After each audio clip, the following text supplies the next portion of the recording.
Assalamualaikum. Cerita kali ini berasal dari Mbak Desi yang pada waktu 2019 yang lalu mengalami sebuah kejadian horor, bahkan membuat dia ini sempat trauma selama beberapa minggu. Nah, awal kisah cerita ini ketika Mbak Desi ini yang waktu itu dia ini kerja sebagai kasir di sebuah minimarket. Nah, tepatnya di daerah Malang sana, Jawa Timur. Nah, Desi ini punya seorang kakak. Kakaknya bernama Rima. Rima ini berusia selisihnya 4 atau 5 tahun itu. Nah, Rima bekerja di sebuah mall di kota Malang sana. Tempatnya agak berjauhan, jadi mereka ini tinggalnya itu berbeda. Rima ini ngekos bersama temannya. Nama temannya itu Windy. Jadi Rima dan Windy ini memang teman sejak SMA dulu. Kemudian mereka ini juga bekerja di tempat yang sama. Sedangkan si Desi ini dia kerja juga bersama temannya. Jadi mereka ini memisah walaupun saudara, karena tempat kerja mereka ini cukup jauh. Jadi mereka ini ngekos sendiri-sendiri. Pada suatu hari di tempat kerjanya si Desi ini dia mendapatkan libur bulanan yang 2 bulan baru diambil sekali. Jadi dia mengambil libur itu 3 hari secara berturut-turut. Nah, ketika momen liburan itu si Desi ini berasal dari Tulungagung. Dia yang awal rencananya mau pulang kampung, tapi entah kenapa rencana itu tidak jadi. Kemudian si Desi ini menghubungi kakaknya. Dan waktu itu kemudian si Rima ini bilang, ya sudah dek, kamu main ke tempat kosnya kakak, kamu istirahat saja di sini. Kita juga sudah hampir 2 bulan ini gak ketemu. Nah, akhirnya Desi pun mengiyakan ide dari kakaknya itu. Jarak tempat kos mereka itu sekitar 15 kilometeran lah. Kemudian pada waktu itu di hari Senin, si Desi ini berangkat sekitar jam 3 sore menuju ke tempat kos kakaknya. Nah, setelah sampai di sana ini dia disambut oleh kakak dan temannya si kakaknya itu, si Windy. Karena Desi dan Windy ini sudah kenal dari dulu, jadi mereka ini langsung akrab seperti saudara sendiri. Nah, tempat kos dari Rima dan Windy ini cukup menarik. Jadi kos-kosan mereka ini berada di daerah perkampungan, tapi tempatnya itu agak sedikit sepi. Kos-kosan itu terdiri dari 11 kamar. Ada 7 kamar itu dengan bangunan berderet, sedangkan 4 kamar lainnya itu berada di agak depan. Kos-kosannya nyaman karena bebas menerima tamu kecuali tamu perempuan. Menurut cerita dari si Rima, pemilik kos-kosan itu mereka tidak terlalu ribet. Jadi membebaskan kalau ada tamu, yang penting jaga sopan santun, terus ada izin masuk kepada salah satu penjaga keamanan yang berada di depan, karena memang tempat parkirnya itu ada di depan. Kemudian masuk ke lorong menuju ke tempat kamar-kamar yang berderet itu. Nah, menurut ceritanya si Windy, tempat kos-kosan itu termasuk agak sedikit mahal, jadi sering gonta-ganti penghuni. Kalau untuk tempatnya sih cukup nyaman. Windy dan Rima mengambil kos-kosan itu karena itu cukup dekat dengan tempat mereka kerja, sekitar 10-15 menit menggunakan sepeda motor. Nah, setelah sampai di tempat kos-kosan itu, si Desi ini melepas kangen dengan kakaknya si Rima ini, karena mereka walaupun satu kota tempat kerja tapi jarang bertemu dengan pekerjaan masing-masing serta kesibukan masing-masing. Karena sudah akrab di situ, mereka ini di malam itu, di hari Senin malam Selasa, si Desi ini sempat membawakan beberapa makanan, tapi malah sama si Windy dia ini diajak masak-masak. Dan di malam itu mereka ini banyak sekali kegiatan, mulai masak-masak terus bercanda, sampai bercandanya ini menurut si Rima sudah cukup kelewatan. Jadi mereka ini seperti tertawa itu cukup keras, apalagi si Windy yang memang anaknya itu agak selengean. Dan ketemu lagi si Desi ini juga anaknya itu sangat rame. Kalau sedangkan si Rima, dia memang agak sedikit pendiam, tapi dia memaklumi waktu itu ketika adiknya bertemu dengan salah satu temannya ini, mereka ini cocok. Nah, pada waktu itu Windy dan Rima kebetulan off kerja di malam hari, mereka masuk keesokan harinya. Dan pada sekitar jam 9 malam setelah selesai makan-makan, ketika si Desi ini bercandanya itu keterlaluan, Rima ini sempat bilang, "Dek, jangan terlalu rame, gak enak sama penghuni sebelah." Tapi si Windy ini membantah, "Gak apa-apa mbak, orang kita ini jarang ketemu juga sama si Desi, biarlah dia di sini seneng-seneng. Toh juga di kos-kosan punya si Desi juga tempatnya kayak gitu, dia juga gak banyak teman." Akhirnya si Rima ini memaklumilah mereka. Dan pada waktu itu sekitar jam hampir tengah malam, si Desi ini bermain sesuatu yang mungkin agak berbeda. Jadi dia memainkan boneka milik dari kakaknya. Boneka itu berbentuk panda. Nah, menurut cerita si Rima, itu merupakan kenang-kenangan dari mantannya dulu. Nah, karena iseng, si Desi ini terus mengganggu kakaknya dengan kata-kata, "Masa boneka sudah kayak gini disimpan mbak, orang pacarnya mbak aja udah nikah, kenapa disimpan?" Nah, waktu itu sih Rima ini sempat tersinggung dengan kata-kata adiknya, karena tidak mau bertengkar dengan adiknya. Kemudian Rima ini memiliki alasan dia mau keluar sebentar ke depan menemui temannya. Dan di situ lanjut si Windy dan si Desi bermain. Nah, pada waktu itu si Desi ini mengikat boneka panda itu di depan rumah atau di depan kamar kosnya itu. Kemudian dia memukul-mukul dengan batang sapu. Nah, si Windy ini malah tertawa cekekian dia melihat si Desi memainkan boneka yang menurut si Windy ini itu merupakan boneka kesayangan kakaknya. Nah, tapi si Desi ini beralasan kalau dia ini jengkel dengan boneka itu yang merupakan dari cowok yang pernah menjadi pacar dari kakaknya itu. Nah, setelah cukup lama akhirnya si Rima ini kembali. Tapi ketika Rima itu melihat bonekanya ini digantung sambil dipukul, dia ini marah-marah. Nah, pas marah-marah akhirnya Desi ini takut melihat kakaknya yang tidak pernah marah seperti itu. Dan waktu itu akhirnya Windy mengambil boneka itu dan mengajak mereka masuk ke dalam kamar. Tapi di situ masih ada sedikit obrolan santai. Jadi si Rima ini tidak terlalu mempermasalahkan masalah yang tadi.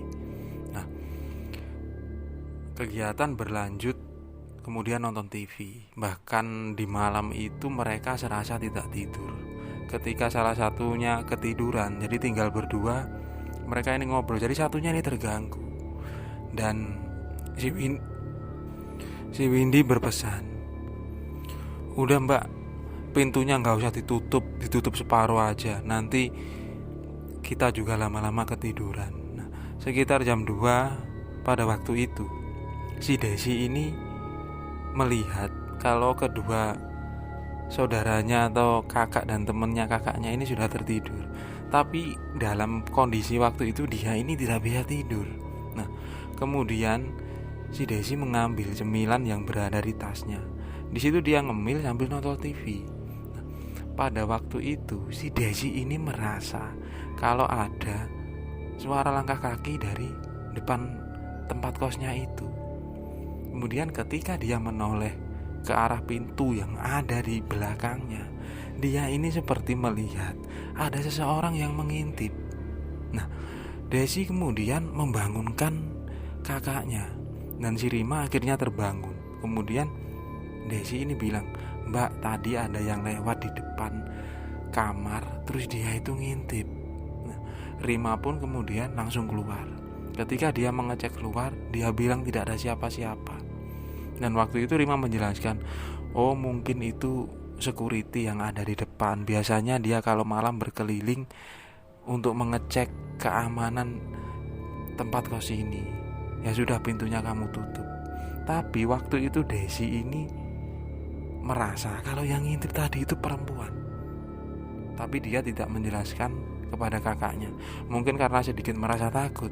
Akhirnya Desi tidur di malam itu, walaupun sudah menjelang pagi. Sekitar jam 9 pagi mereka ini baru bangun.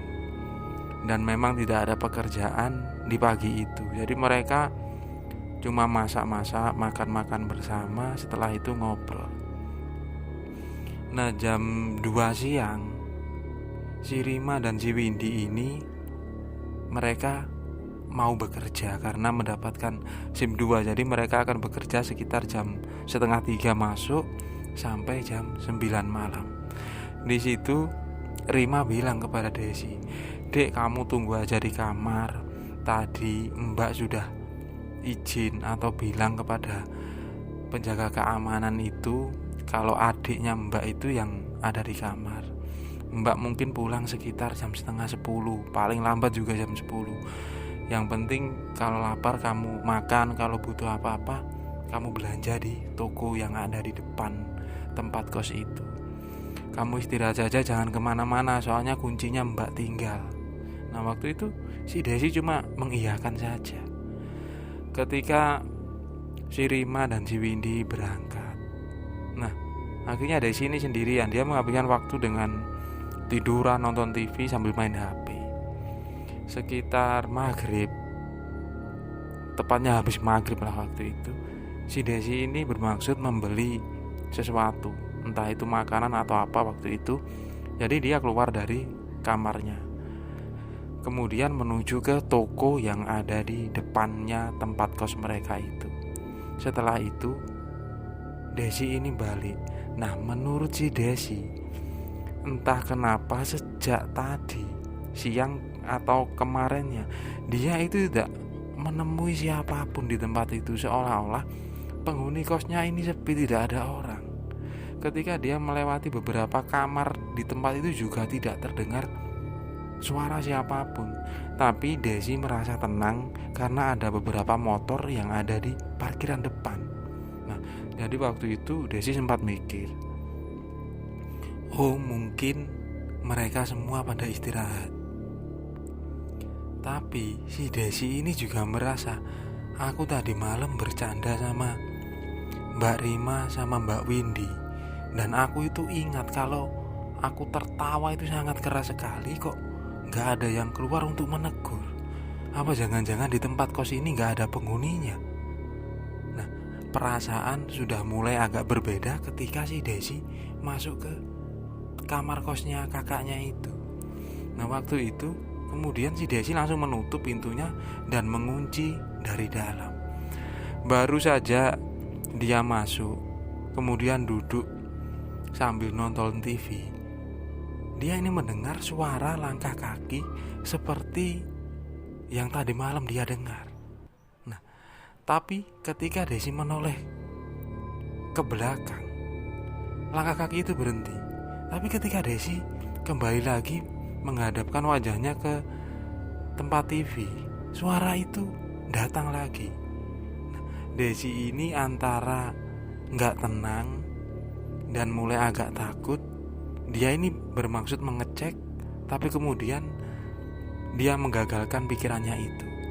Baru beberapa lama kemudian tiba-tiba air keran yang ada di kamar mandi dalamnya itu kemudian menyala. Desi pun kemudian langsung masuk ke kamar mandi itu. Dan dia baru tahu kalau posisi putaran keran itu dalam kondisi hidup.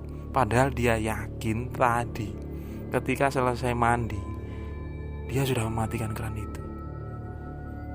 Akhirnya si Desi ini kembali lagi ke depan TV.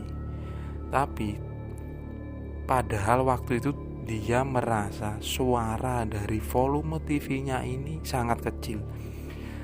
Kemudian dari tembok kamarnya yang berbatasan langsung dengan kamar sebelah, temboknya ini seperti dipukul-pukul, dan itu berulang kali. Nah, Desi ini mengira kalau apa aku mengganggu penghuni yang ada di sebelah. Kemudian dia mematikan TV-nya. Baru saja si Desi ini mematikan televisi yang ada di depannya, pukulan dari kamar sebelah itu terjadi lagi, dan sekarang justru lebih keras. Merasa cukup banyak terjadi kejanggalan. Akhirnya Desi mencoba menghubungi kakaknya dan dia ini menelpon, tapi dari tadi ditelepon HP-nya kakaknya ini tidak aktif. Kemudian dia menggunakan chat WA bilang kepada kakaknya supaya cepat pulang.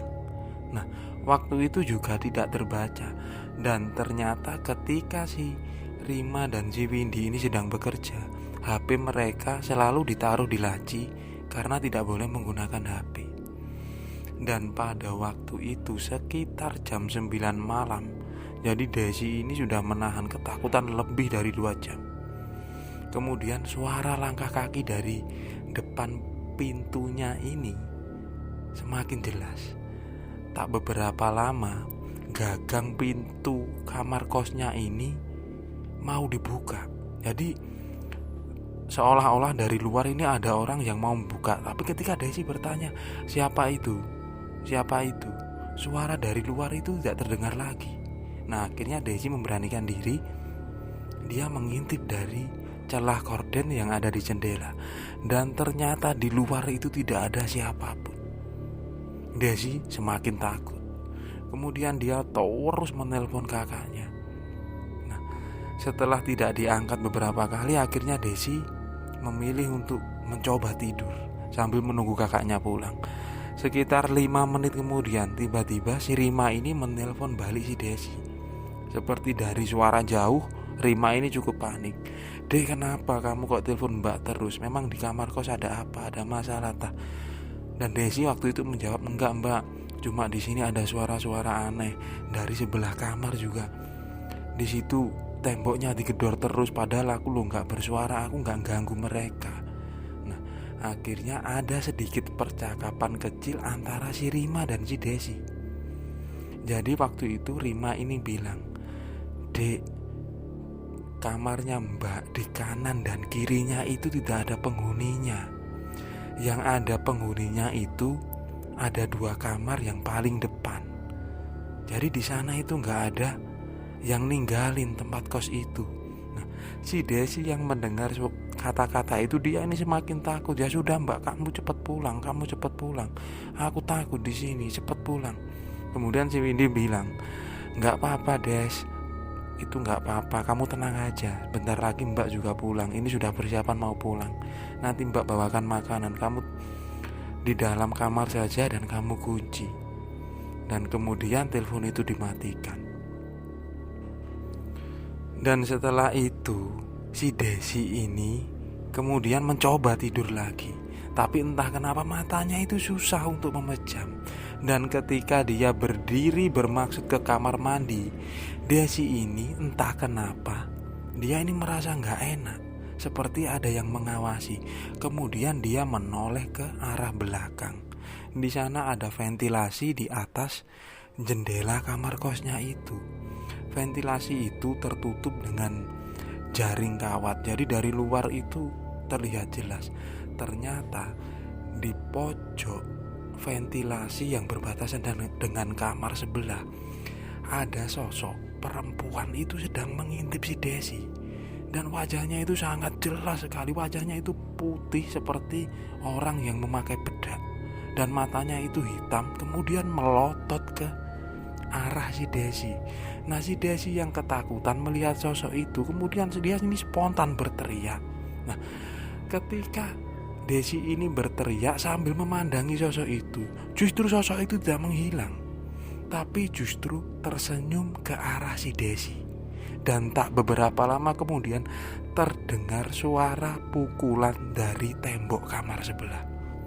Desi yang tidak kuat kemudian dia duduk sambil menutup matanya. Setelah beberapa menit, merasa Desi ini sudah agak tenang, kemudian dia mencoba mengintip ke arah ventilasi itu tadi, dan ternyata sosoknya sudah hilang. Nah, di situ Desi ini sempat menangis, dan tak beberapa lama kemudian terdengar suara langkah kaki dari luar kamar, dan itu merupakan suara dari si Rima dan si Windy, karena mereka ini mengucapkan assalamualaikum, dek cepat bukakan pintu. Nah kemudian si Desi ini langsung membukakan pintu. Melihat Desi ini yang menangis, si Rima ini sempat terkejut dan kaget. Akhirnya dia bertanya kepada si Desi. Dan waktu itu Desi tidak menceritakan tentang semua kejadian di tempat itu, tapi seolah-olah si Rima dan si Windy ini mengerti. Kemudian mereka tidak membahas apapun dan menenangkan si Desi. Setelah disuruh cuci muka, akhirnya si Desi ini diajak makan bersama. Dan sekitar jam 11 malam si Desi ini disuruh tidur duluan dengan ditunggui si Rima dan si Windy. Keesokan paginya, Desi yang berencana tinggal 3 hari di kos-kosan kakaknya, dia ini langsung izin pulang balik ke tempat kosnya sendiri. Dan akhirnya waktu itu Rima mengantarkan adiknya. Dan cerita ini dibahas dengan detail bersama si Rima dan si Windy sekitar beberapa bulan kemudian. Dan waktu itu menurut si Desi, kakaknya ini bercerita memang kalau kamar sebelah kos-kosannya itu tepat di sebelah kirinya, itu menurut beberapa penghuni di sana yang mereka sudah pindah, di sana itu merupakan kamar angker. Dan entah kenapa satu kamar itu tidak pernah disewakan kepada siapapun oleh orang yang mempunyai kos itu. Itulah cerita dari si Desi, Rima, dan Windy yang diceritakan kepadaku pada tanggal 15 Maret yang lalu.